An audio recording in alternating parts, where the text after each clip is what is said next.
Shenanigans. All right, Rob, you got one that pissed me off. Another anti-abortion law, but this one is for rape victims. Tell us what's going on. What's happening, Robbie?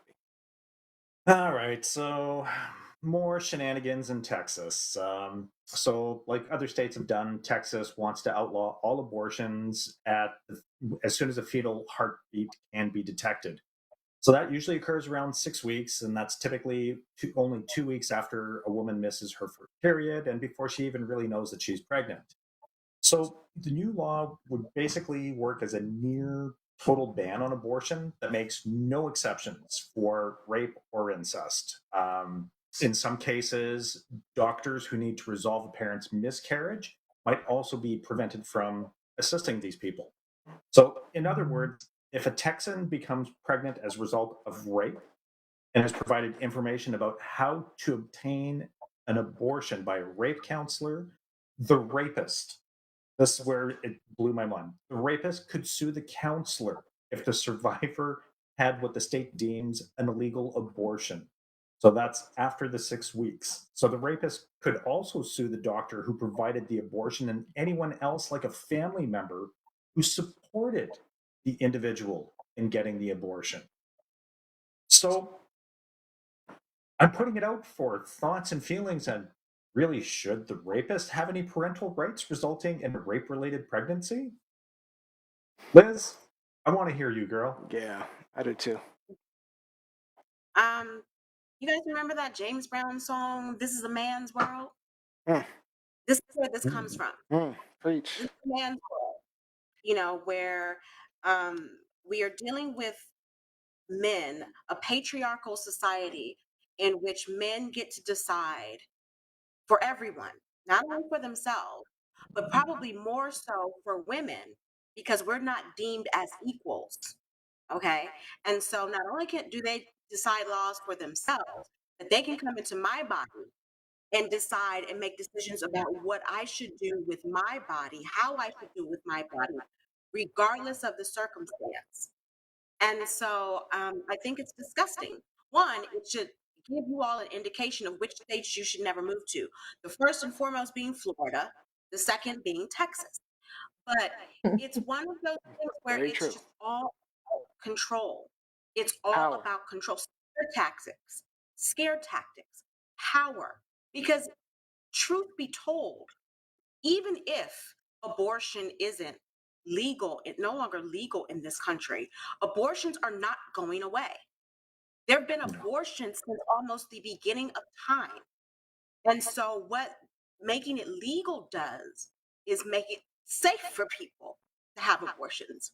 That they're having abortions with the assistance of a medical doctor who knows what the fuck it is they're doing. So someone's not in the back alley. So someone isn't having a hanger up their womb. And so this idea that, okay. By the way, that's the way they used to do it. Put a hanger up there to try to create Dude, that's the way it still happens illegally. And this is why safe countries, that's why safe and Even legal here. abortions are required. Yeah. I think, we need to think about the idea that this isn't trying to save babies. This isn't trying to save children. Because if that were the case, there would be more legislation, more money put into saving the children who are already here, living in poverty and living in domestic violence situations. But this is about power. These are scare tactics. And so now you're going to see if this has passed in Texas. No, it's Is it proposed? I think that they're voting on it on Thursday.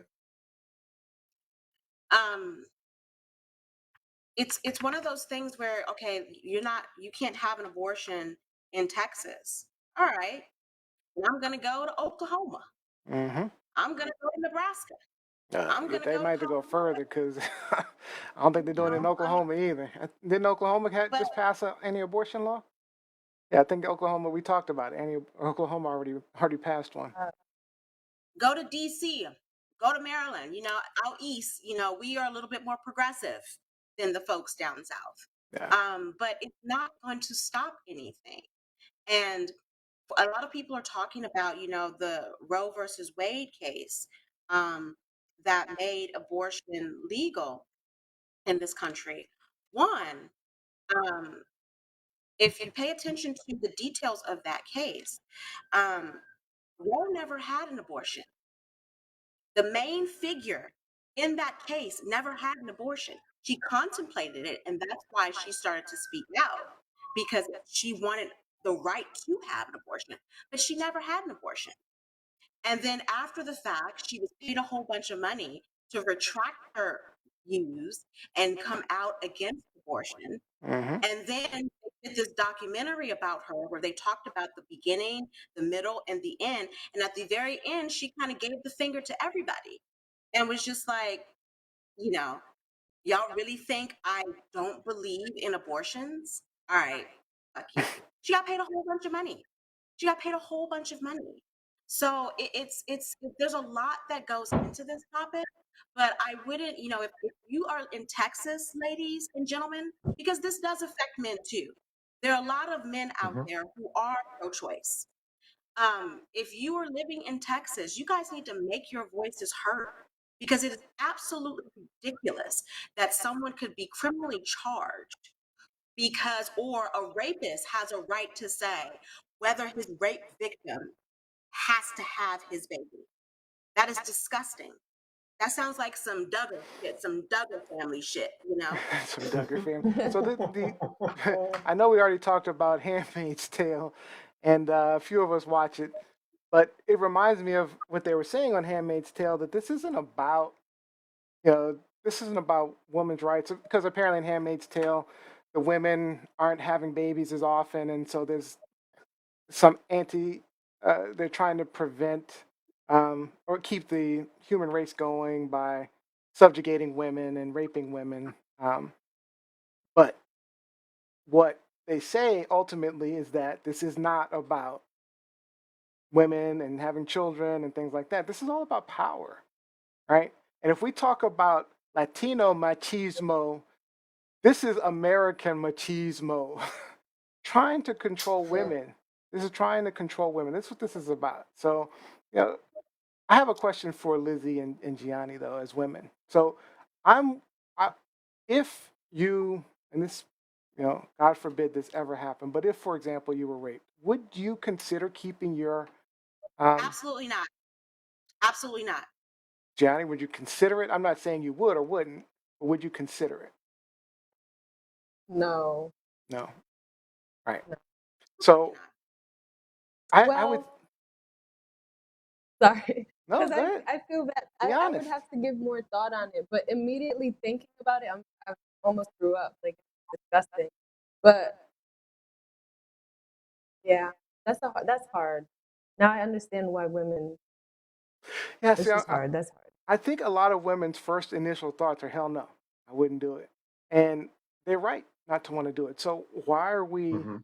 why are we trying to control that preemptively? Let a woman decide. Let someone like Right. Gianni have the option to say, hey, you know, do I want to keep this child or not?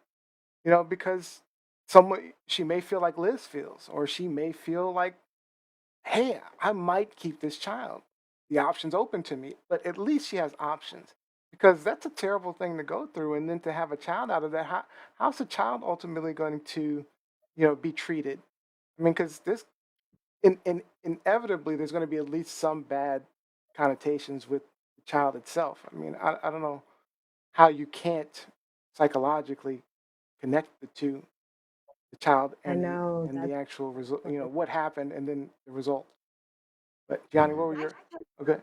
Oh, go ahead, Johnny. I'm sorry. I'm curious, Gianni's thoughts on Rob's question. I don't. I mean, not to sound redundant, but it is a form of control. But my thing is, what are they trying to control? Like, what exactly? Because literally, like, listen, you could go to a different state. They can go to North Carolina. They can go anywhere else to receive abortions if they have to by any For means. now, But Mhm.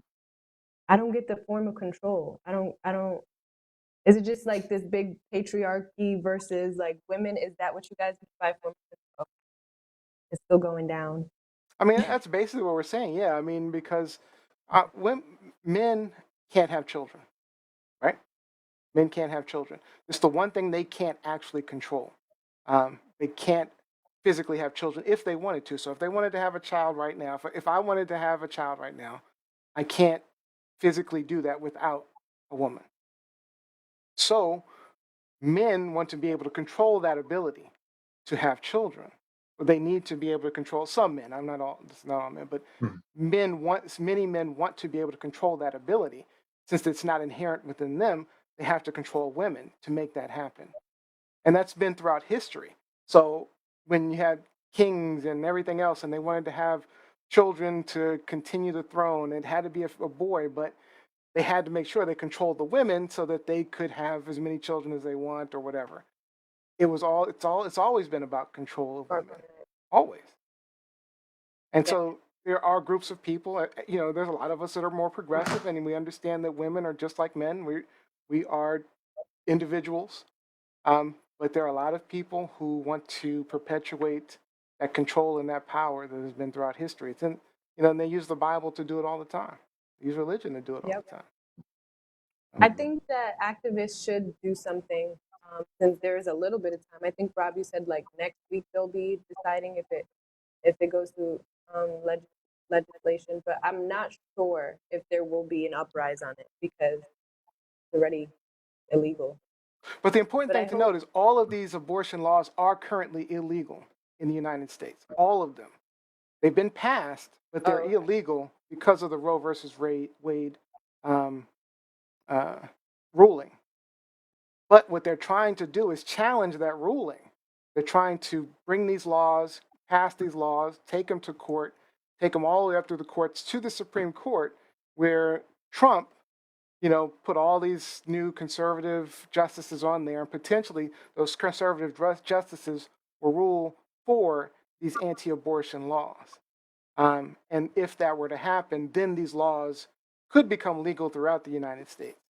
Of course, there would be individual states that may allow it or disallow it. But going to Maryland, going from Texas to Maryland for a 16-year-old who, or 15 or 18-year-old or 20-year-old who barely can afford to go down the street on the bus is not going to be possible. So if a young 18-year-old in Houston is trying to have, says, hey, I can't do this or this, I was raped by my father and I don't want to have this kid, you know, they can't even afford to go to Maryland. They've probably been cut off from their parents at that Yeah, point. There's any number of scenarios to make it impossible for them.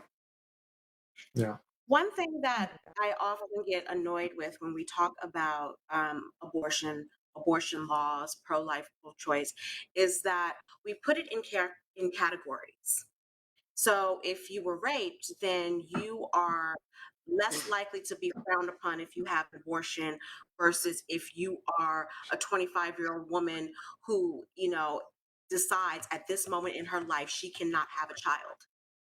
Yep. I don't think that there should be any categories. I don't think that there should be any judgment. If I will be 47 in a month. If meaning if I got pregnant today, that would be a high risk pregnancy. Okay. I'm also a type 1 diabetic. That would be a high risk pregnancy affecting my life. If I decide I don't want to have a baby, fuck you for trying to tell me that I should not be able to have that choice. You don't have to live with my choice. You can sit over there on the other side and judge, but you're not the one living with my choice, living with my body, and living with the day after, the month after, the year after. People should be allowed to decide what is happening to their physical being. And so I understand that because, these lawmakers are making it very difficult. They like to scare people because, again, they're putting things into categories. But for me, at the end of the day, there is no category. I am pro-choice for everybody, all day, every day. And it's none of your business how many abortions I have, why I'm having an abortion. I So want to that's how reiterate. I want to reiterate one point. I am anti-abortion. I'm not for abortion. I don't like abortion. I don't like the fact that we use think abortion. anybody likes abortion. Right. I agree with you. Right. So in that sense, I'm anti-abortion.